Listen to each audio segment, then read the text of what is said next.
할렐루야. 오늘 2022년 4월 20일 오늘도 공기가 충만한 것처럼 기적이 충만한 하루가 되심을 주님께 영광 돌려드립니다. 할렐루야. 2022년 4월 19일 날 어제 7시 반에서 8시까지 이제 찬양을 인도하고 있었죠. 그 목사님이 대구 제일사랑교회 그 목사님이 찬양을 인도하고 있었습니다. 처음에 오살리 기도원에서 이제 그분이 찬양을 인도할 때 너무 그냥 마음에 안 들더라고. 왜냐하면 기름 부음 찬양을 드려야 되고 있는데 옛날 60년대 찬양을 드리면서 근데 보면 볼수록 그 목사님이 친구처럼 좋아져요.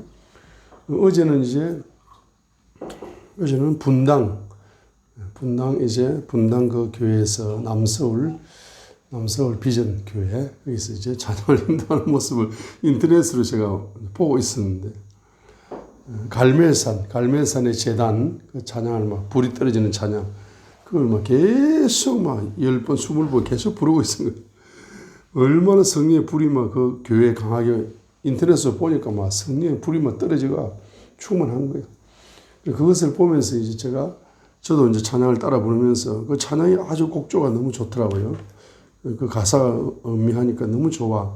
그래서 따라 부르고 있는데 갑자기 한 상이 딱 열리는 거예요.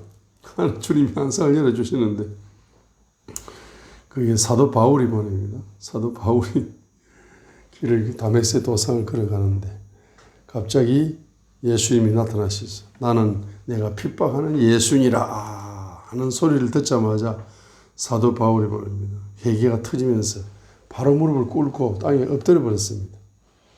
근데 그 예수님이 얼마나 크냐 하니까 예수님이 그냥 우주보다 크신 예수님인데 만왕의 왕이시라.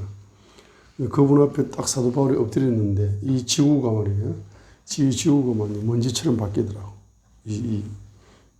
국가 260개 국가가 먼지처럼 바뀌고 지구도 먼지처럼 바뀌고 사도 바울은 먼지 중에서도 100만 분의 1의 먼지처럼 딱 바퀴가 납작 엎드리는 거예요.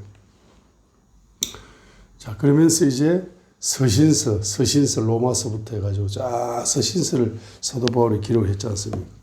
그래서 이제 그 사도 바울 옆에 제가 먼지의 100억만 분의 1보다 적은 티끌 먼지로 그분 앞에 딱 사도 바울 옆에 같이 엎드려서 우는 겁니다. 그러니까 사도 바울의 그 영맥이 임파테이션이 되면서 이제 서신서를 열어준다. 로마서부터 해가지고 이제 쫙 열어주는 성경을 열어준다 하는데 갑자기 또 영의 눈이 또 확 열려 자세히 보니까 말입니다. 제가 원제에 가시던 불이 있더라고. 거기서 뒹굴면서 피투성이 되고 있는 거라. 그 다음에 우상의 재, 거기서 뒹굴면서 피투성이 되어 있는 거야. 또 옛사람의 속성의 재가 가시던 꿀인데, 그게 피투성이 되는 거라. 그 다음에 육신의 소욕에, 그 가시던 불에서 피투성이 되는 거라. 마음의 부패에서, 마음의 부패에 거기서 가시가 돋아나더만 피투성이 되는 거야. 그 다음에 주님이 싫어하시는 6, 7가지 죄의 가시가 돋아나면서 거기서 뒹굴면서 피투성이 되고 있는 거예요. 또 자범죄의 가시등불이 돌아가면서 거기서 뒹굴면서 피투성이 되고 있는 거예요. 근데 그게 어디냐 하니까 십자가 위에 예수님이 달려있는 그 현장에서 제가 그 앞에서 피투성이 되면서 피투성이 되고 있는 거예요. 피투성이 되고 있는데 바로 원죄의 가시등불을 통해서 영의 빈곤이 온 거죠. 조상열주의 우상의 가시덤불을 통해서 인격의 빈곤이 온 거죠. 옛사람의 가시덤불을 통해서 마음의 빈곤이 온 거죠. 육신의 가시덤불을 통해서 육체의 빈곤이 온 거죠. 건강의 빈곤이 온 거죠. 또 마음의 부패를 통해서 인맥의 빈곤이 온 거죠. 또 6, 7가지 주님이 싫어하는 죄로 말미암아 물질의 빈곤이 온 거죠. 잠언 6장 12절로 19절에 있는 것처럼 16절로 19절에 있는 것처럼 마음에 물질의 빈곤이 온 거죠. 그 다음에 또 자범죄를 통해서 사역의 빈곤이 온 거죠. 그래서 막 십자가에 달린 예수님 그 앞에서 말입니다. 이 피투성이가 되는데 이 7가지 죄의 가시덤불이 돋아나면서 거기서 완전히 그냥 그게 지옥이야, 지옥. 피가 범벅이 되고 피투성이 되는 거예요. 그러면서 완전히 거지 중에서 상거지 옷을 입고 있는 거예요. 7차원의 빈곤의 옷을 입고 있는 거죠. 피투성이 되면 거지가 막 거기서 막 뒹구는 거야. 피투성이 지옥 같은 피투성이 되고 막 상처를 받아가지고 그냥 뭐 죽기 일보 직전이 되면서 죽을 수도 없어, 자살할 수도 없어. 너무너무 힘든 인생길을 걸어오면서 피투성이 된 거예요. 근데 갑자기 이제 뭘 쳐다보느냐 하니까 예수님의 가시를 요한 쓰신 그 예수님을 딱 쳐다보는 거예요. 그 예수님 머리에서 피가 쫙 내 영에 흘러오고 인격과 마음과 육체와 인맥과 물질과 사역 분야에 그 가시덤불에 예수님 피가 쫙 흘러오면서 바로 뭡니까? 그 가시가 팍 뽑혀나가면서 그것이 예수님의 가시 왕관을 만드는 거예요. 그러면서 내가 막 눈물이 갑자기 막 폭포수가 터지더라고요. 자, 할렐루야. 어제 아주 짧은 시간에 그런 체험을 했습니다. 그래서 이제 로마서부터 지금까지 이제 로마 이 신약 성경을 제가 이제 하나님이 많이 열어주는 건 아니거든요. 지금까지는 구약 성경만 많이 열어주고 했는데 이제 서신서가 열리겠다. 사도 바울의 영맥이 이제 임파티션이 되겠다 했습니다. 그런 생각을 했는데 오늘 새벽에 탁 이제 눈을 뜨는데 한번 적어보세요. 모세오경. 모세오경은 복음의 예언이다. 이번 주에 우리 전 목사님이 설교를 하시는데 주제가 복음 선포식에 대해서 누가복음 4장에 설교를 하시는데 엄청 은혜를 받고 있습니다. 근데 그래서 임파티션이 되는데 첫 번째는 모세오경은 복음의 예언이다. 두 번째로 구약은 복음의 시작이다. 세 번째로 사복음서는 복음의 실제다. 사복음서는 복음의 실제다. 네 번째 사도행전은 복음의 사역이다. 다섯 번째 로마서는 복음의 예? 첫 번째 모세오경은 뭐다? 복음의 예언이다. 구약은 복음의 시작이다. 사복음서는 복음의 실제다. 사도행전은 복음의 사역이다. 로마서는 복음의 요약이다. 로마서로 사복음서 복음을 요약하고 예수 그리스도를 요약하고 있는 겁니다. 로마서는 복음의 요약이다. 서신서는 복음의 해석이다. 복음의 해석이다. 계시록은 복음의 열매다. 복음의 열매다. 계시록은 복음의 열매다. 서신서는 복음의 해석이다. 해석. 사복음서를 해석하고 있습니다. 자, 그래서 모세오경에 예언되어 복음의 열매다. 자, 그래서 복음이 뭐냐? 복음은 바로 7차원의 복음이 되었습니다. 복음이 뭡니까? 예수 그리스도의 탄생.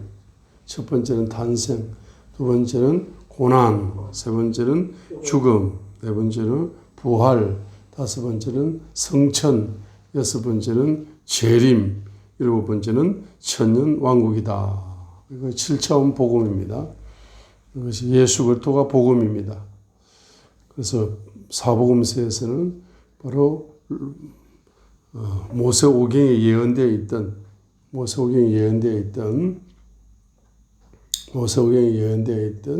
복음의 예언이 바로 마태, 마가, 누가, 요한복음을 통하여서 사복음서를 통해서 그 예언이 성취되는 복음의 실제가 사복음서인 것입니다. 그죠? 자, 사복음서입니다. 그래서 이제 누가복음 4장에서 이제 복음 선포식을 하실 때 누가복음 4장 누가복음 4장. 누가복음 4장.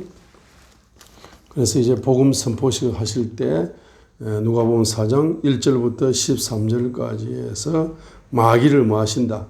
뿌리 뽑으신다. 사탄을 기록된 말씀으로 뿌리 뽑으신다.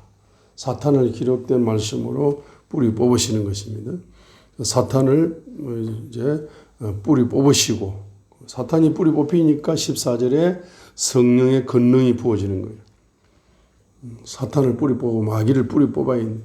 죄의 근원을 뿌리 뽑아야 됩니다. 7차원 죄를 회개하시면서 주님의 보혈로 뿌리 뽑아야 되는 것입니다.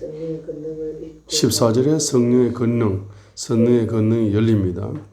자, 성령의 권능이 열리는데 이때 복음 선포식을 안식일에 해당에 들어가서 16절에 이사야 선지자의 책을 펴서 복음 선포식을 하십니다. 그때 18절에 보면은 주의 영께서 내게 임하셨으니 이는 그분께서 내게 기름을 부어사 누구에게? 가난한 자들에게 복음을 선포하게 하셨기 때문이라. 누구에게 복음을 선포하십니까? 가난한 자에게 복음을 선포하시는 겁니다. 그래서 이 복음을 받아들이면은 바로 가난에서 해방이 되어지는 것입니다. 이 복음은 누구를 통해서? 바로 예수님을 통해서 예수님에게 사도행전 10장 38절에 하나님께서 나사렛 예수에게 성령과 권능을 기름 붓듯 하셨으며 저가 마귀에게 눌린 자를 고치셨다. 선한 일을 행하셨다. 마귀에게 눌리면 가난해집니다. 가난의 포로가 되는 거예요. 그래서 이것이 바로 18절에 주의 영께서 내게 임하셨어. 그 다음에 두 번째는 기름을 부으셔가지고 바로 복음을 선포하십니다. 주의 영께서 예수님에게 임하시고 기름 부음 받은 그리스도 예수님을 통해서 바로 복음을 선포하시게 될 때에 그 복음이 복음으로 받아들이고 복음이 복음으로 믿어지게 되면 누구든지 가난한 자는 바로 해방을 받을 수가 있다 이 말입니다. 자, 그래서 바로 구약은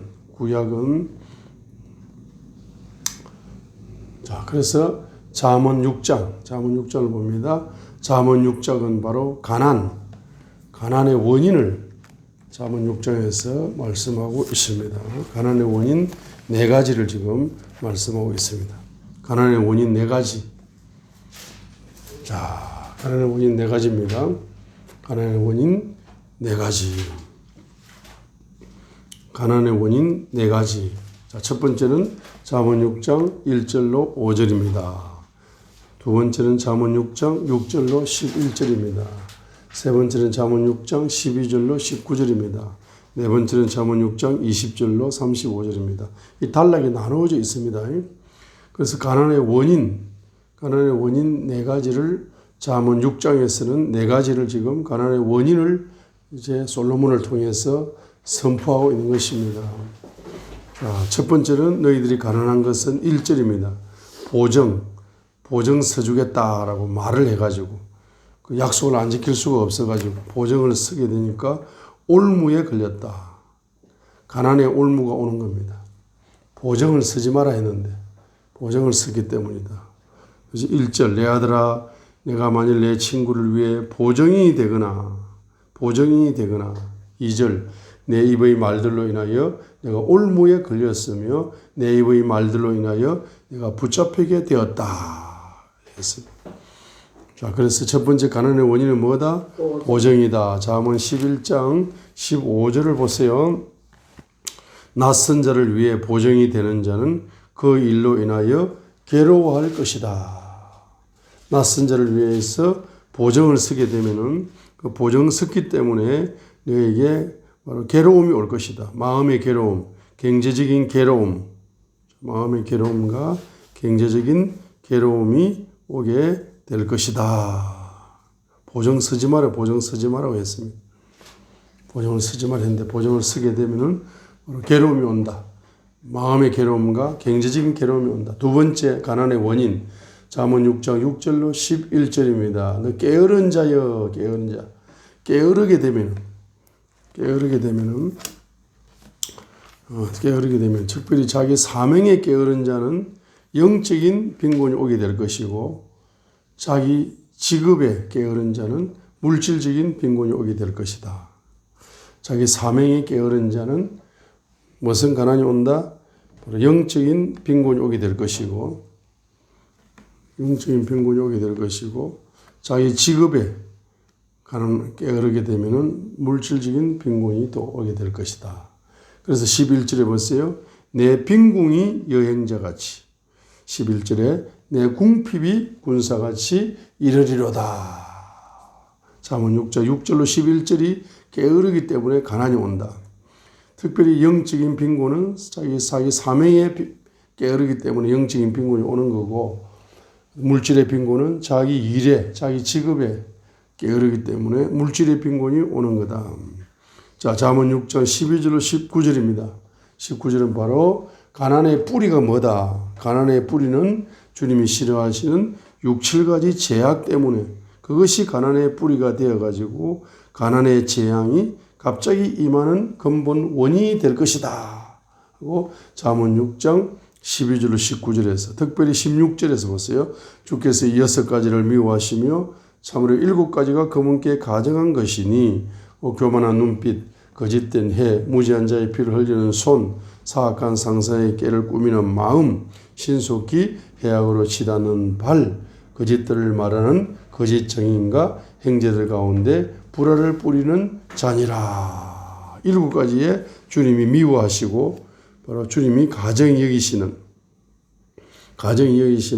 그 7가지의 죄를 가난의 뿌리, 가난의 원인으로 바로 지적을 하고 있는 것입니다. 그래서 이 7가지는 한 단어로 요약하면은 뭐라고 했습니까? 잠언 26장 25절 하반절이라 했습니다. 잠언 26장 25절 하반절에 그의 마음속에 7가지 가정한 것이 있느니라. 그러면 잠언 6장 16절 19절에 주님이 싫어하시고 주님이 미워하시고 주님이 가정이 여기시는 7가지를 구체적으로 7가지를 기록했지만 한 단어로 요약하면 잠언 26장 25절 하반절이다 이 말입니다. 그가 좋게 말할지라도 그의 말을 믿지 말라. 그의 마음속에는 7가지 가정한 것이 있다. 마음속에 7가지 가정한 것이 있는데 그 마음속에 7가지 가정한 것이 7가지로 구체적으로 표현을 해준 것이 잠언 6장 16절로 19절이다. 마음속에 흐르는 7가지 가정한 것이 가난의 근원이다. 가난의 근원이다. 그래서 바로 이것이 마가복음 7장 20절로 23절에 있는 마음의 부패다. 예수님께서 바로 마음이 더러운 거다. 마가복음 7장 20절로 23절이다. 마음의 부패. 부패입니다. 이 마가복음 7장 20절로 23절에 마음의 부패 때문에 더러운 마음 때문에 더러운 가난의 귀신들이 가난의 군대가 그 사람 속에 들어와서 그 사람의 의식을 잡아버린다. 의식을 가난의 포로로 만들어버린다. 가난의 군대가 그 더러운 마음속에 더러운 귀신들이 가난의 군대가 그 마음속에 공격을 해가지고 그 마음을 억압해버리고 의식을 가난의 의식으로 묶어버리고 마음을 묶어버리고 이렇게 해서 노예로 만들어버립니다. 가난의 노예로 만들어버립니다. 자, 잠언 6장 또 20절로 35절에 보게 되면은 바로 음란이다. 음란. 잘못된 성적인 관계. 잠언 6장 20절로 35절입니다. 잘못된 성적인 관계. 잠언 6장 20절로 35절. 성적인 타락이죠. 이 성적인 성적인 불법, 성적인 타락, 성적인 관계. 이것이 무질서하기 때문에 바로 가난이 온 겁니다. 가난이 오고 있는 겁니다. 우리 조상들이 이렇게 했고, 우리 조상들이 이렇게 하면 후손들에게도 가난이 오는 거죠. 자, 그래서 잠언 6장 20절로 35절이다. 해서, 그죠? 자, 그래서 26절 보세요. 26절 읽겠습니다. 26절. 엄탕한 여자로 말미암아 남자가 빵 한 조각을 얻으려고 끌려가나니 간음하는 여자는 귀중한 생명을 사냥하리로다 했습니다. 그래서 이 잘못된 성적인 타락 때문에 바로 생명이 사냥된다. 영혼이 죽는 수가 있어요. 영혼이 다칩니다. 영혼이 다치고 상처받고 중상을 당하고 영혼이 죽는 수가 있어요. 영혼이 죽어요. 영혼이 죽어. 자, 성적인 타락은 자기 자신의 영혼을 죽이는 거다. 영혼을 죽이는 거예요. 그 다음에 뭡니까? 빵 한 조각을 얻으려고 끌려가나니. 음탕한 여자로 말미암아 남자가 빵 한 조각을 얻으려고 끌려가나니. 빵 한 조각이 남는다. 가난해진다. 가난해진다 이 말입니다. 가난해진다. 가난해 33절에 보세요. 상처와 불명예를 얻게 된다. 치욕을 씻지 못하게 된다. 그리고 34절에 그쪽의 남자, 그쪽의 남편, 유부녀의 남편이 질투를 해가지고 원수를 갚는 날에는 용서가 안 된다. 자, 어떤 대속물도 중히 여기지 아니하며 내가 많은 선물을 줄지라도 그가 만족하지 못하게 된다. 이렇게 바로 간음, 영적인 성적인 타락, 이것이 바로 가난의 원인이 되어진다 이 말입니다. 그래서 마가복음 1장 15절에서는 복음을 만나려면 어떻게 해야 된다? 마가복음 1장 15절을 회개해. 마가복음 1장 15절에 복음을 만나서 하나님의 왕국을 누리려면 하나님의 왕국이 내게 임하고 하나님의 왕국을 내 영에 임하고 하나님의 왕국이 내 인격과 마음에 임하고 하나님의 왕국이 내 육체 속에 임하고 하나님의 왕국이 내 인맥 속에 물질 속에 사역과 사명 속에 하나님의 왕국이 임재하시려면은 기초가 뭡니까? 믿음은 복음을 믿어야 돼. 복음을 만나야 그것이 하나님의 왕국을 누리는 비결이죠. 복음을 믿어야 하나님의 왕국을 만나는데 복음이 내 영혼 속에 복음이 되려면 뭘 해야 된다? 회개하고. 마가복음 1장 15절 읽겠습니다. 1장 15절 읽어요. 마가복음 1장 15절. 이러시되 마가복음 1장 15절 읽습니다. 이러시되 때가 찼고 하나님의 왕국이 가까이 왔으니 너희는 회개하고 복음을 믿어라 했어요. 회개하고 복음을 믿어라 했어요. 자, 그래서 복음을 만나려면은 기초적으로 회개해야 복음을 만납니다. 복음을 만납니다. 자, 이 거꾸로 이야기하게 되면은 하나님의 왕국이 내 영에 임하고 내 인격에 임하고 내 마음에 임하고 내 육체에 임하고 내 인맥에 임하고 내 물질과 사역과 사명 속에 하나님의 왕국이 7차원 속에 임재하셔서 내가 하나님의 왕국을 누리는 열쇠가 복음을 만나야 된다. 복음을 믿어야 된다. 그렇죠? 그런데 복음을 만나고 복음을 이제 믿으려면 뭘 하셔야 된다? 회개하셔야 됩니다. 회개는 뭡니까? 뭘 회개하는 겁니까? 죄를 회개하는 겁니다. 자, 그래서 잠언 6장 16절로 19절을 회개하는 겁니다. 마음의 가정한 7가지. 주님이 제일 미워하시고 가정이 여기시는 가난의 원인 7가지를 잠언 6장 16절로 19절을 뭐 하는 겁니까? 처음 회개하는 거죠. 가난의 원인, 가난의 뿌리를 회개하는 겁니다. 그것을 회개하는 거다. 자, 회개하는 겁니다. 자, 그래서 제가 이제 뭡니까? 가난의 원인, 가난의 뿌리를 이제 회개함으로써 뭐 하는 것이다? 주님의 십자가의 피로 만나는 것이죠. 피로 만나는 것입니다. 자, 그래서 이 가난에서 해방되는 복음. 주님의 피를 만나서 가난의 뿌리가 뽑혀나가면서 하나님의 바로 영이 임하고 주님의 기름 부음이 폭포수같이 임하면서 자, 여러분들에게 믿음이 활성화되면서 가난의 뿌리를 이제 뽑아내게 될 것입니다. 자, 그래서 이 가난을 해방시키는 열쇠 1번, 적습니다. 1번. 가난을 해방시키는 잠언 6장의 가난에서 해방을 받는 가난의 군대를 몰아내는 바로 열쇠가 7가지가 있다 이 말입니다. 7가지가 있다. 자, 첫 번째로 첫 번째로 뭘 했습니까? 첫 번째로는 회개하라 했습니다. 첫 번째로는 회개하라 했습니다. 무엇을 회개할까요? 잠언 6장 16절로 19절을 회개하라. 잠언 6장 16절로 19절을 회개하라.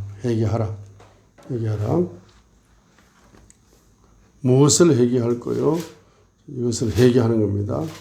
회개하라.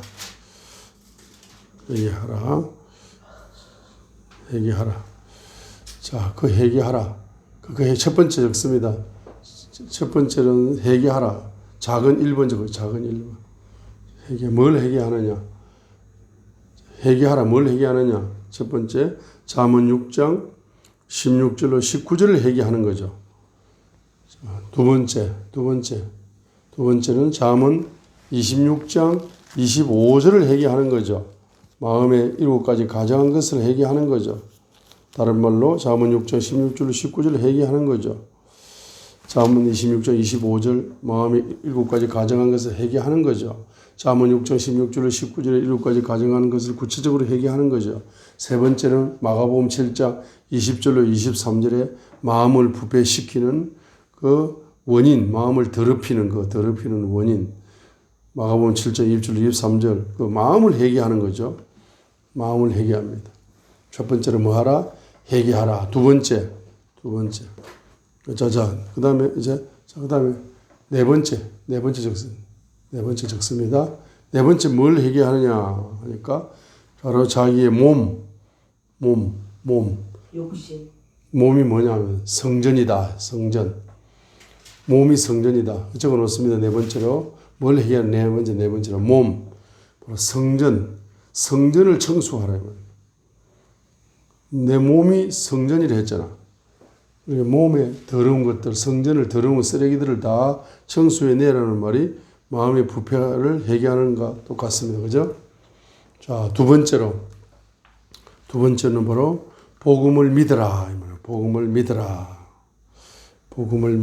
두 번째로는 복음을 믿어라. 마가복음 1장 15절이라 했습니다. 복음을 믿어라. 가난에서 해방되려면은 복음을 믿어야 됩니다. 복음을 만나야 됩니다. 그래서 마가복음 1장 15절에 회개하고 복음을 믿어라. 하나님의 왕국에는 가난이 없습니다.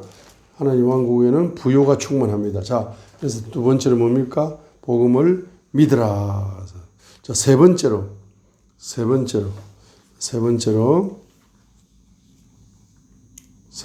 뭡니까? 20절로 바로 23절까지. 자, 세 번째로 20절로 23절까지를 읽겠습니다.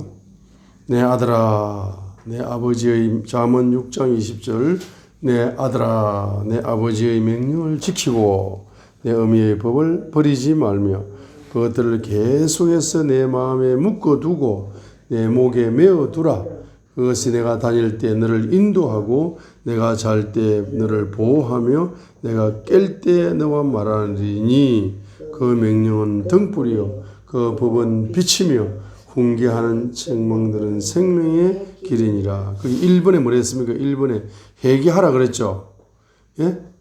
1번에 회개하라 그랬죠. 그게 5번이면 그 적어 놓습니다. 1번에 작은 5번. 1번에 작은 5번. 잠언 6장 23절 하반절이죠. 훈계하는 책망들. 책망을 듣고 회개하는 거잖아요. 훈계를 듣고 회개하고 책망을 듣고 회개하는 거죠. 두 번째로 뭐라 했습니까? 두 번째, 복음을 만나라. 복음을 믿어라.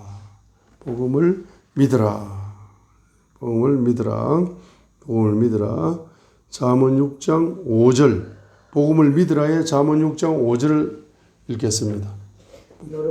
노루가 사냥꾼의 손에서 벗어나는 것 같이 새가 새 사냥꾼의 손에서 벗어나는 것 같이 내 자신을 건질지어다. 복음을 믿게 되면은 바로 노루가 사냥꾼의 손에서 벗어나는 것 같이 새가 새 사냥꾼의 손에서 바로 벗어나는 것 같이 그 죄악과 가난의 억압에서 해방이 되고 구원을 받는 역사가 일어나는 겁니다. 잠언 6장 5절처럼 자유가 오는 거예요. 노루가 자유가 오는 겁니다. 새가 자유가 오는 거라. 자유가 오는 겁니다. 복음을 만나면은 뭐가 온다? 자유가 온다. 복음을 만나면은 자유가 온다 했어. 복음을 만나면은 포로된 자에게 자유를 주신다. 구출을 주신다. 구원을 주신다 했습니다. 자, 그 다음에 세 번째로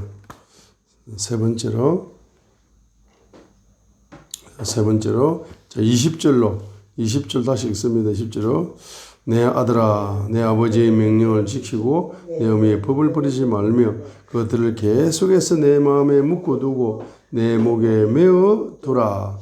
그것이 내가 다닐 때 너를 인도하고 내가 잘 때에 너를 보호하며 내가 깰 때에 너와 말하리니 했습니다. 여기서 다른 말로 적습니다. 세 번째죠. 자, 성경을 사랑하라. 잠언 6장 20절로 23절까지 했어. 뭐하라? 성경을 사랑하라. 다른 말로 하면 신명기 6장 목에 메어두라. 계속해서 마음판에 메어두라. 신명기 6장 4절부터 9절까지 신명기 6장 4절부터 9절까지 성경을 사랑하게 되면은 그 성경 속에서 가난에서 해방되는 열쇠를 만나게 될 것이다 이 말입니다. 자, 몇 번째? 네 번째죠. 잠언 6장 4절입니다. 잠언 6장 4절 읽겠습니다. 내 눈이 잠들지 말게 하며 내 눈꺼풀이 졸지 말게 하라 했습니다. 다른 말로 말하면 깨어 기도하라. 기도 중심의 신앙생활. 기도 신앙생활. 기도 중 내 눈이 잠들지 말게 하며 내 눈꺼풀이 졸지 말게 하라. 자, 기도를 집중적으로 하게 되면은 가난에서 해방되는 빛이 오게 되는 것입니다. 내 눈이 잠들지 말게 하고 내 눈꺼풀이 졸지 말게 하라. 기도 중에서 최고의 기도는 어떤 기도를 했습니까? 기도 중에 최고의 기도는 어떤 기도입니까? 바로 어떤 기도냐? 기도 중에 최고의 기도는 바로 겟세마네 동산. 자, 겟세마네 동산에서 기도하는 겁니다. 겟세마네 동산에서 기도하는 겁니다. 땀방울이 빗방울 되도록 기도하는 것입니다. 겟세마네 동산에서 기도하는 것입니다. 자, 누가복음 22장 바로 39절로 46절에 있는 것처럼 기도하는 겁니다. 겟세마네 기도를 하는 겁니다. 마태복음 26장 36절로 46절에 있는 겟세마네 기도처럼 마가복음 14장 32절로 42절에 있는 바로 기도처럼 요한복음 18장 1절에 있는 기도처럼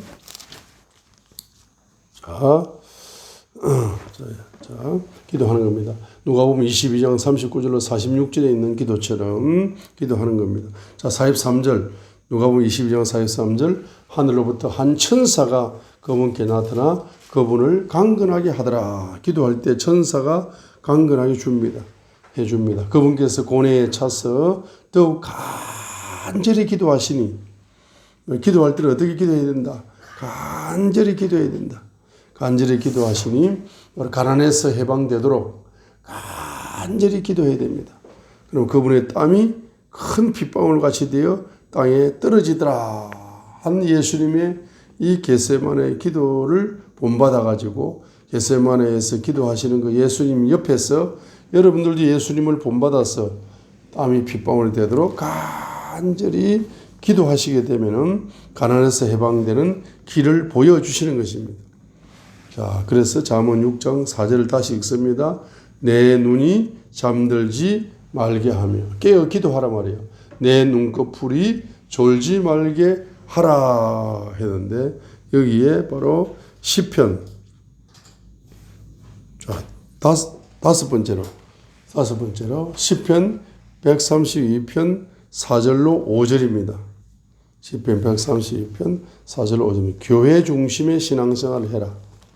교회 중심의 신앙생활을 해야 가난에서 해방됩니다. 교회 중심의 신앙생활을 하세요. 왜냐하면 마태복음 6장 6절에 보니까 이거 골방에 들어가서 기도하라. 은밀한 가운데 보시는 주님이 바로 내게 응답을 주실 것이다라고 마태복음 6장 6절에 기도 중에 최고의 기도는 무슨 기도다? 골방 기도다. 골방 기도. 골방에서 그 사람은 마태복음 6장 6절만 순종을 해가지고 마태복음 6장 6절에서 하나님 은밀한 가운데 내게 갚아주신다 하니까 그 말 한 구절을 딱 믿고 그 사람이 골방에서 막 기도만 하는 거야. 주일날 교회도 안 나가. 골방에서 기도만 하고 하나님이 응답을 다 주는데 뭐 교회 다니나 하면서 교회도 안 나가면. 자, 무교회주의자가 되는 거죠. 내 몸이 성전인데 뭐 내가 교회 나갈 필요 뭐 건물 교회 뭐 나갈 필요 뭐 있나. 그 나가봤자 뭐 상처만 받고 싫다. 사람들 보기 싫다. 마태복음 6장 6절을 봐라. 골방에 있으면 기도해도 뭐 성령의 기름이 임하고 주님을 만나고 주님이 얼마나 기뻐하시는데 교회 왜 나가 하면서 교회를 안 나가는 무교회주의자들이 많습니다. 자, 그렇게 하지 마시고 교회 중심의 신앙생활 하시기 바랍니다. 시편 132편 4절과 5절을 보세요. 4절과 5절을 보세요. 교회 중심의 신앙생활이 중요합니다. 시편 132편 4절과 5절입니다. 읽겠습니다. 내 눈이 잠들지 못하게 하며 내 눈꺼풀이 졸지 못하게 하되 5절 보세요. 주를 위한 장소 곧 야곱의 능하신 하나님을 위한 처소를 발견할 때까지 그리하리라 하였나이다. 지를 보세요. 주를 위한 장소에 지라고 써놨죠. 지가 사도행전 7장 46절이죠.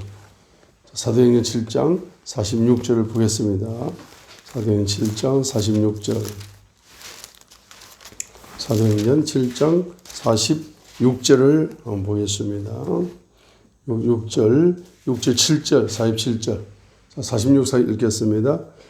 그가 하나님 앞에서 은총을 입고 야곱이 하나님을 위한 한 성막을 찾기를 원하였으나 솔로몬이 그분을 위하여 한 집을 건축하였느니라. 솔로몬 성전이 건축되어져서 솔로몬 성전 중심으로 예배를 드리고 성전 중심으로 기도를 하고 성전 중심으로 신앙생활을 하게 된다는 겁니다. 그러죠? 그래서 누가복음 2장에 나오는 그 안나라는 선지자 있잖아. 가부된 지 몇 년?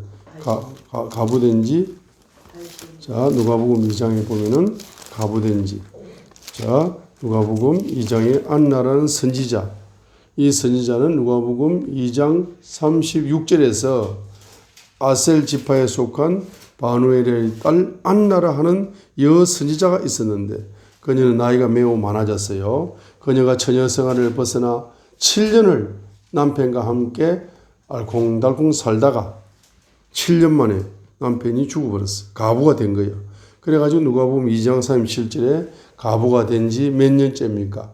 84년쯤 되니라. 자, 그러면 이제 남편하고 7년 동안 알콩달콩 살다가 남편이 갑자기 죽어버려가지고 누가복음 2장 37절에 가부가 됐어요. 가부가 돼가지고 몇 년 동안 84년을 뭡니까? 성전을 떠나지 아니하고 밤낮으로 금식하고 기도하며 하나님을 섬기더라. 이 사람은 84년을 성전을 떠나지 아니하고 성전 중심의 예배 생활, 금식 생활, 기도 생활을 하면서 하나님을 섬기는 여자를 본받아야 됩니다. 이 여자가 바로 안나입니다. 교회 중심의 신앙생활을 한 교회에서 84년을 섬기는 거예요. 여자가 해야 되는 거예요? 안나 선지자가. 남자는 그러면 안 되는 거예요? 아니 그러니까 가부된 지 84년이죠.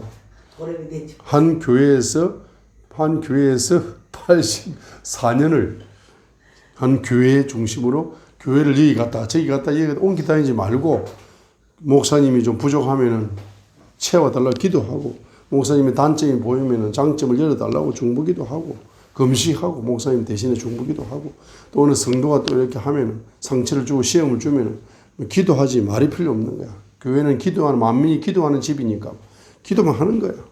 금식하고 기도하면서 하나님을 섬기는 방법이 있습니다. 그렇죠? 하나님을 물질로 섬기는 것도 많지만은 금식으로 섬기고 기도로 섬긴다고. 금식 기도로 섬기는 84년입니다. 그럼 여기 이제 나이가 몇 살이냐? 84 플러스 7, 7 하면은 84, 91세입니다. 이 91세에 늙은 이 안나 선지자입니다. 머리가 하얀데 할머니가 91세라. 그래서 뭐 예언을 세계에서 제일 잘한다고.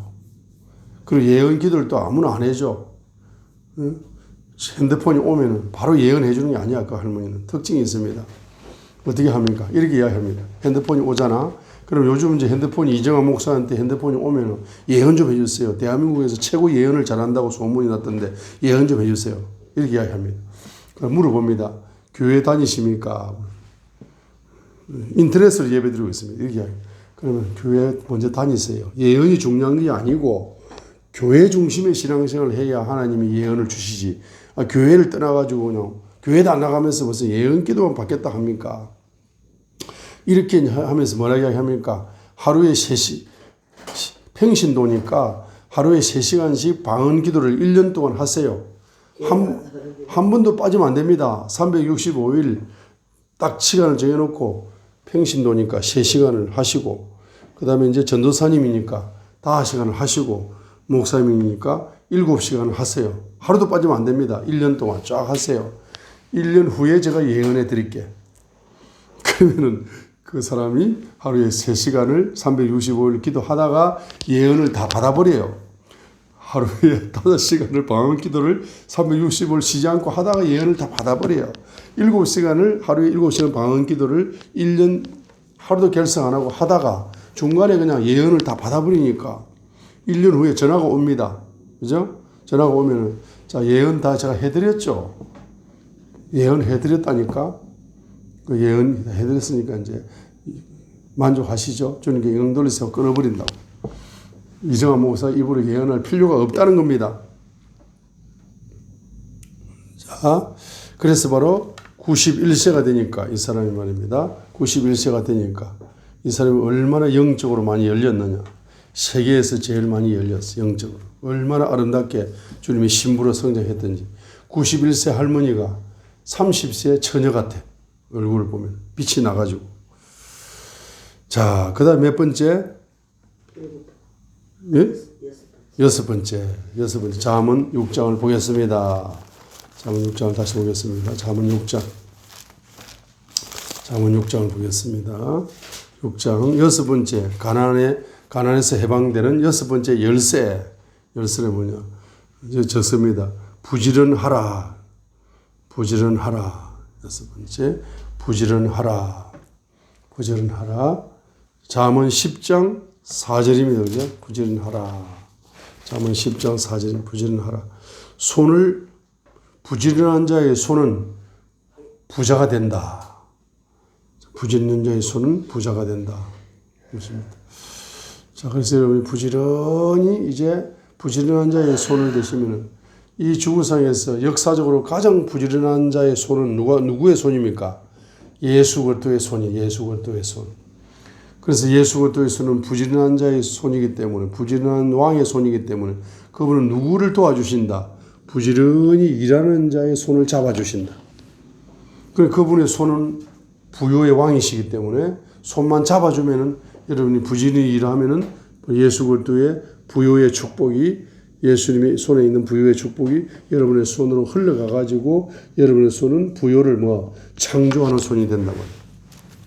그래서 잠언 6장 6절로 11절에 게으르면은 11절에 빈궁이 여행자같이 궁핍이 군사같이 이르렀다. 이 말은 군대 귀신이자 군대 가난 귀신.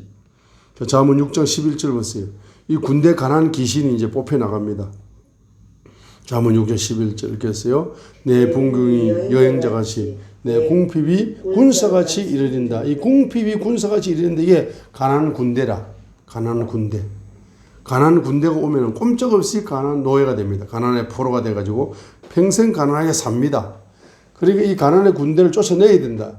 가난의 군대를 쫓아내는 것 중에서는 가장 특효약이 예수님의 복음을 믿으라. 복음이 바로 예수 그리스도의 탄생과 고난과 죽음과 부활과 성천과 재림과 천연왕국인데 바로 여기서 예수 그리스도의 죽음을 통해 피를 부어주시는데 피가 바로 이 가난의 군대를 몰아내버린다. 그게 복음을 믿으라. 복음이 그거니까. 그죠? 그 다음에 일곱 번째는 거룩의 영성을 회복하라. 거룩의 영성을 회복하라. 잠언 6장 20절로 35절을 그 반대를 이야기하는 거죠. 잠언 20장 35절에 바로 가난에 온 것이 음란의 영 때문에 가난이 온 거죠. 그죠? 음란의 영 때문에 가난이 온 거죠. 잠언 6장 20절로 35절에 음란의 영 때문에 가난이 온 거죠. 음란의 영 때문에 가난이 온 겁니다. 그래, 음란이 무슨 음란이다? 바로 영적인 음란. 영적인 음란이 육적인 음란의 원인이 된 거죠. 영적인 음란이 우상 숭배거든. 우상의 영이거든. 그래서 우상의 영을 회개하라 말입니다. 그래서 그러면 우상의 영이 7가지가 있죠. 음란의 영, 불순종의 영, 교만의 영, 부패의 영, 배반의 영, 우준의 영, 질병의 영을 통한 가난의 영이잖아. 그 우상의 영이 7가지가 여러분들이 뭡니까? 이제 7가지가 주님의 보혈로 뿌리 뽑혀 나가게 되면은 곧 가난의 영이 뿌리 뽑혀 나가는 거죠. 그죠? 그래서 바로 뭡니까? 그렇게 하면 영적으로 우상의 영이 뽑혀 나가면 영이 구별된다. 거룩하게 구별되는 거예요. 인격이 거룩하게 구별되고 마음이 거룩하게 구별되고 육신이 거룩하게 구별되고 인맥도 거룩하게 구별되고 물질도 거룩하게 구별되고 사역과 사명도 거룩하게 구별된다 이 말입니다. 그래서 이제 여러분이 하루를 시작하는 새벽에 오늘 만나지 않아야 될 사람은 절대 만나지 않게 하시고 오늘 만나야 될 사람을 만나게 하옵소서. 오늘 가지 않아야 될 장소에 절대 가지 않게 하시고 가야 할 장소만 가게 하소서. 오늘 쓸데없는 말, 하지 말아야 될 말 절대 하지 말게 하시고 해야 될 말만 하게 하소서. 오늘 하지 말아야 될 쓸데없는 생각 하지 말고 생각해야 될 것만 기억나게 해주세요. 생각나게 해주세요. 그게 구별이고 그게 거룩이거든. 사람을 구별하고 장소를 구별하고 생각을 구별하고 물질도 하나님이 이거 나에게 주신 물질이 아니면은 하나님이 오늘 하루 동안 하나님이 주시는 물질이 아니면은 내가 안 받겠습니다. 하나님 주시는 물질만 받겠습니다. 그 물질의 구별이잖아. 구별의 영성을 회복하는 거 너무 중요합니다. 구별의 영성을 회복해야 뭡니까? 예? 여러분들이 물질적인 가난에서 해방될 수가 있습니다. 마지막 결론 내리겠습니다. 물질을 구별해라. 물질을 구별했는데 아브라함이 물질을 구별해가지고 그의 물질의 복이 자자손손 바로 이어지면서 물질의 맥이 부요의 맥이 자기 자녀들에게 흘러가면서 자자손손 부요의 바로 기적이 일어난 것은 조상 아브라함이 물질을 구별을 잘했기 때문이에요. 자, 다시 한번 창세기 14장을 보겠습니다. 그래서 결론적으로는 롯이 전쟁에 포로로 끌려가고 돈도 다 빼앗겼다 하니까 318명을 이끌고 전쟁에 가서 승리했습니다. 승리는 누가 주신 거다? 만군의 주님이 주신 거예요. 왜? 318명을 아무리 훈련을 잘 받아도 이 거대한 제국의 왕들과 전쟁에서 승리한다는 것은 하나님이 전쟁의 신이기 때문에 도와주셨기 때문이죠. 그때 몇 사람이 마중을 나왔습니까? 2사람이 마중을 나왔어요. 17절로 21절에 보게 되면은 첫 사람은 누굽니까? 18절에 보세요. 살렘왕 멜기세덱이 전쟁에서 돌아오고 있는 아브라함과 그 군사들을 환영할 때에 그가 마중을 나온 거야. 살렘왕 멜기세덱이. 두 번째는 바로 소돔왕 17절에 보면은 소돔 왕이 마중을 나온 겁니다. 그죠? 마중을 나온 겁니다. 그때에 바로 창세기 14장 18절로 20절까지 읽겠습니다. 살렘 왕 멜기세덱이 빵과 포도즙을 가지고 나왔는데 그는 지극히 높으신 하나님의 제사장이었더라. 그가 아브라함을 축복하여 이르되 하늘과 땅의 소유주 되시는 지극히 높으신 하나님의 아브라함에게 복이 있을지어다. 내 원수들을 내 손에 넘겨주신 지극히 높으신 하나님을 찬송할지어다 하며 그가 모든 것의 10분의 1을 그에게 주니라 했습니다. 자, 여기서 보세요. 창세기 14장 바로 18절에 보세요. 살렘 왕 멜기세덱이 빵과 포도즙을 가지고 나왔는데 그는 지극히 높으신 누구다? 하나님의 제사장이었다. 그 하나님의 제사장이 아브라함을 축복합니다. 아브라함을 축복. 첫 번째 축복이 뭡니까? 하늘과 땅의 소유 되시는 지극히 높으신 아브라함이 하나님께 복이 있을지어다 하고 지금 자, 이 살렘 왕 멜기세덱이 19절에 아브라함을 뭐합니까? 축복을 하는데 그 축복의 내용이 뭡니까? 바로 하늘과 땅의 소유주 되시는 지극히 높으신 하나님의 아브라함에게 복을 주소서 하고 축복을 지금 명령하는 겁니다. 이 축복의 명령을 딱 듣는 순간 아브라함에게는 뭐가 전이 된다? 아, 하나님이 바로 복의 근원이신데 그분이 누구다? 하늘과 땅의 소유주 되시는 분이 나의 주님이다 라는 하늘과 땅의 소유주가 바로 나의 주님이다. 이것이 신앙의 전이가 되는 겁니다. 그 다음에 20절에 내 원수들을 내 손에서 넘겨주신 이 전쟁에서 승리를 주신 분이 누구다? 하나님이기 때문에 전쟁의 승리를 주신 지극히 높으신 하나님을 찬송하라 하니까 그는 바로 전쟁에서 원수의 손에서 바로 승리를 주시는 분이 주님이 찬양합니다 라는 이와 같은 찬양의 영이 전이가 된 거죠. 그러면 두 가지가 전이 된 겁니다. 첫 번째는 하늘과 땅의 소유 되시는 주님을 믿습니다. 두 번째는 그분을 찬양합니다. 이 두 가지가 살렘 왕 멜기세덱을 통해서 축복이 전이가 된 거라. 축복이 전이가 된 겁니다. 우리는 축복의 전이를 믿습니다. 앞으로 이제 세계적인 전 세계에서 0.01% 안에 든 또 0.1% 안에 든 260개 국가에서 0.01%, 0.1%, 1%, 10% 안에 든 앞으로 영적 지도자들을 친구로 앞으로 만나는 이제 대로를 열어줍니다. 앞으로 이정환 목사 부부에게는 열어줍니다. 자, 이렇게 열어주게 되면 뭐죠?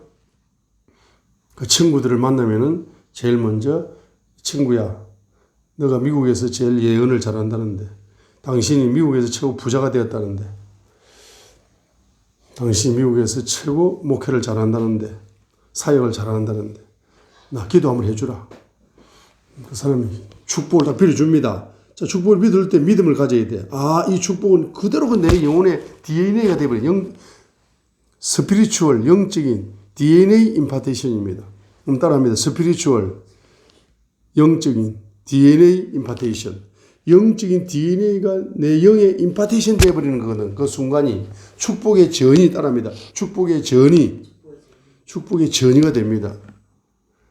그렇게 해버리 기도 안 하던 엘리 제사장이 한나에게 너에게 평안히 가라, 이스라엘의 하나님이 너에게 아기를 주기를 원한다 하고 축복을 하니까 그걸 믿어버리고 얼굴이 확 밝아져 버렸어. 축복의 전이가 일어난 겁니다. 기도 안 하고 신령하지 못한 그런 엘리 제사장의 목사님의 기도도 내가 기도 받는 사람이 마음의 자세가 중요한 거죠. 믿음으로 내가 그걸 축복을 전이 받아버리고 영적인 DNA가 되었다 하고 믿어버리면 그대로 사무엘을 잉태했잖아요. 기적이 났잖아요. 하물며 세계의 0.01%, 0.1%, 1%, 그 국가에서 10% 안에 드는 그런 목사님들이 친구가 되어가지고 축복 기도를 딱 해주게 되면은 그대로 전이가 되는 거, 축복의 전이가 일어나는 겁니다. 지금 여기 살렘 왕 멜기세덱이 아브라함을 축복합니다.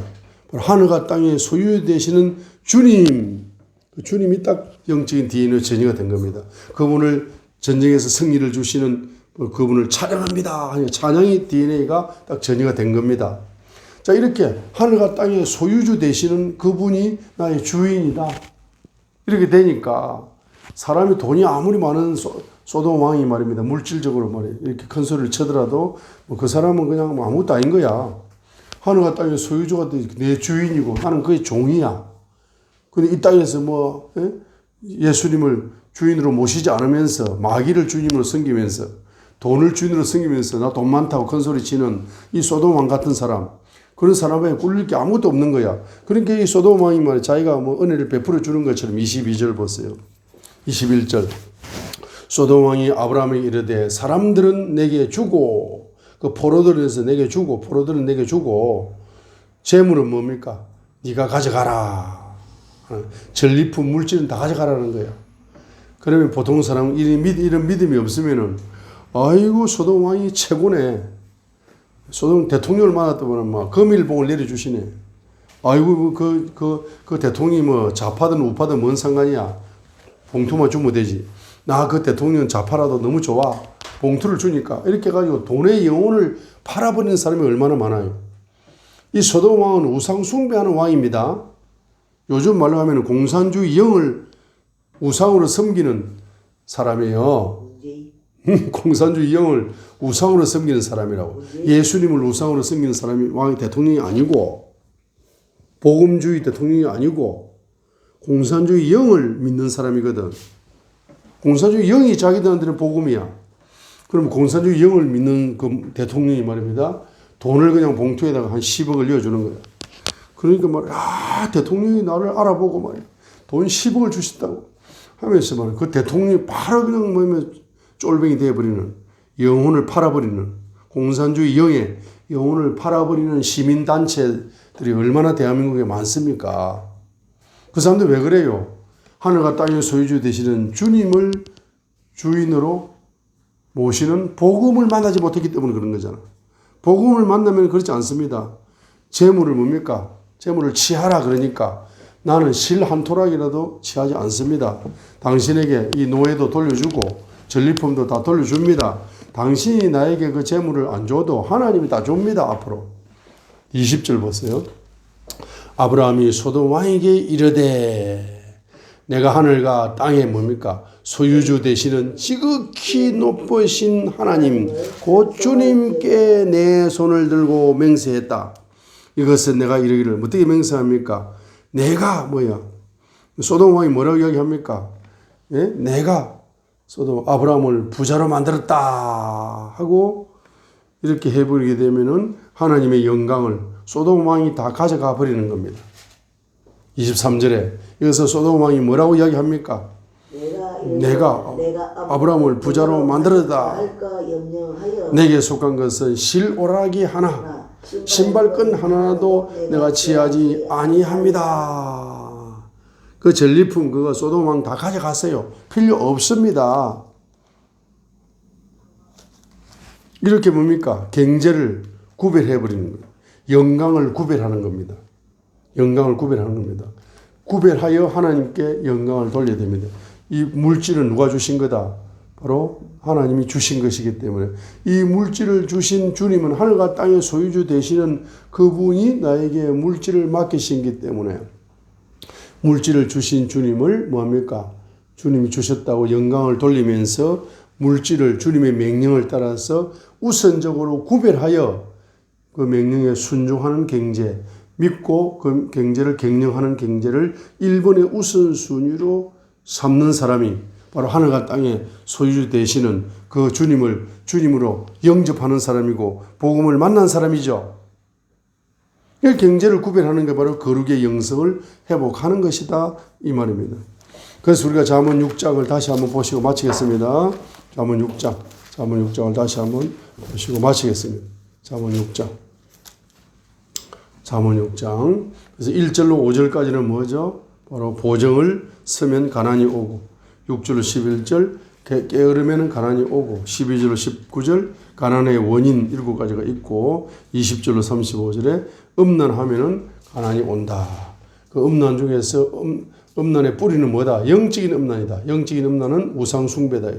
우상숭배의 영을 뿌리 뽑지 못하면은 육적인 음란의 지배를 받게 되기 때문에 이 뿌리, 영적인 음란의 우상의 뿌리를 뽑아버려야 육적인 음란에서 해방될 수 있는 길이 열리게 되는 것입니다. 자, 이렇게 여러분들이 회개하게 될 때에 주님의 보혈 속에서 뭐가 열린다? 7가지 가난에서 해방되는 열쇠가 여러분에게 부어지는 거죠. 그러면서 여러분이 뭐가 부어진다? 주의 영이 임하시고 성령의 기름 붓듯 임하시면서 그때부터 여러분이 뭐가 열린다? 말씀의 계시가, 특별히 어떤 말씀? 경제 계시가 빛의 속도로 열려서 경제 계시를 레마 경제로 순종만 하게 되면은 여러분들이 부요가 계속적으로 창조되는 길이 열린다는 겁니다. 그래서 요한복음 읽고 마칩니다. 요한복음 바로 3장 34절에 하나님께서 보내신 분은 하나님의 말씀들을 말하나니 이는 하나님께서 그분에게 성령을 한량없이 주시기 때문이라. 요한복음 3장 34절이죠. 요한복음 3장 34절을 보겠습니다. 요한복음 3장 34절. 자, 하나님께서 보내신 분은 요한복음 3장 34절. 하나님께서 보내신 분은 하나님의 말씀들을 말하나니 이는 하나님께서 그분에게 성령을 한량없이 주시기 때문이라 했습니다. 그 성령을 한량없이 공급받는 역사, 주의 영이 한량없이 부어지고 주의 기름 부음이 한량없이 부어지게 되면은 여러분의 영을 부요롭게 만드는 말씀의 계시가 열리고 인격을 부요롭게 만드는 말씀의 계시가 열리고 마음을 부요롭게 만드는 말씀의 계시가 열리고 건강을 부요롭게 육체의 건강을 부요롭게 만드는 말씀의 계시가 열리고 인맥을 부요롭게 만드는 말씀의 계시가 열리고 물질을 부요롭게 만드는 말씀의 계시가 열리고 사역과 사명을 부요롭게 만드는 말씀의 계시가 열리는데 특별히 6번째 물질을 부요케 만드는 경제 계시가 하늘의 별처럼 바다의 모래알처럼 한량없이 열린다. 한량없이 열리게 되는 겁니다.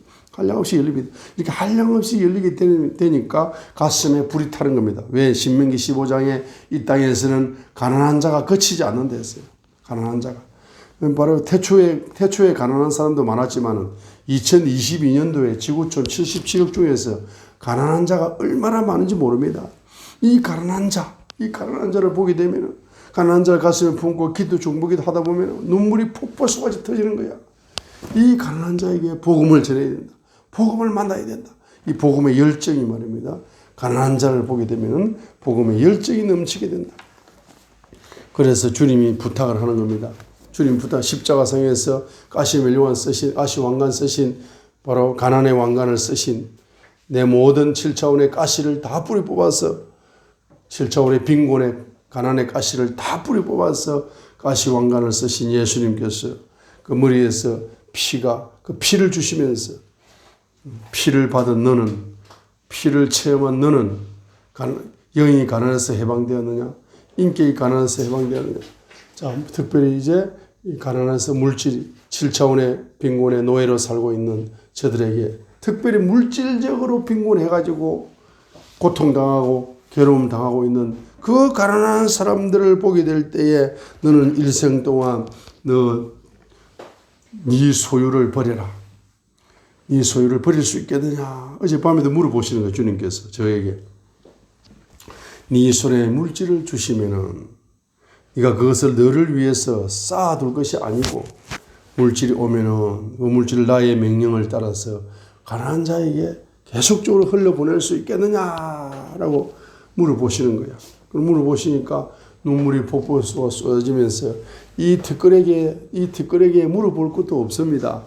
나는 뒷거래인데 그걸 왜 물어보십니까? 나 돈 말이면 돈 좋아 안 해요. 나는 돈을 땅에 싸지 않습니다. 먹을 것과 입을 것이 있으니 천국이 행복합니다. 돈이 들어오면 그 흘러보내기 바빠야지. 그 언제 내 호주머니였고 내 통장이었고 내 집을 사고 땅을 사고 그렇게 할 시간이 없습니다. 눈물이 폭포에 쏟아지는 거예요. 왜 저에게 그런 질문을 하십니까? 눈물로 대답을 할 수밖에 없습니다. 할렐루야. 자, 오늘도 기적의 하루가 공기처럼 기적을 누리시는 하루가 되시기를 바랍니다.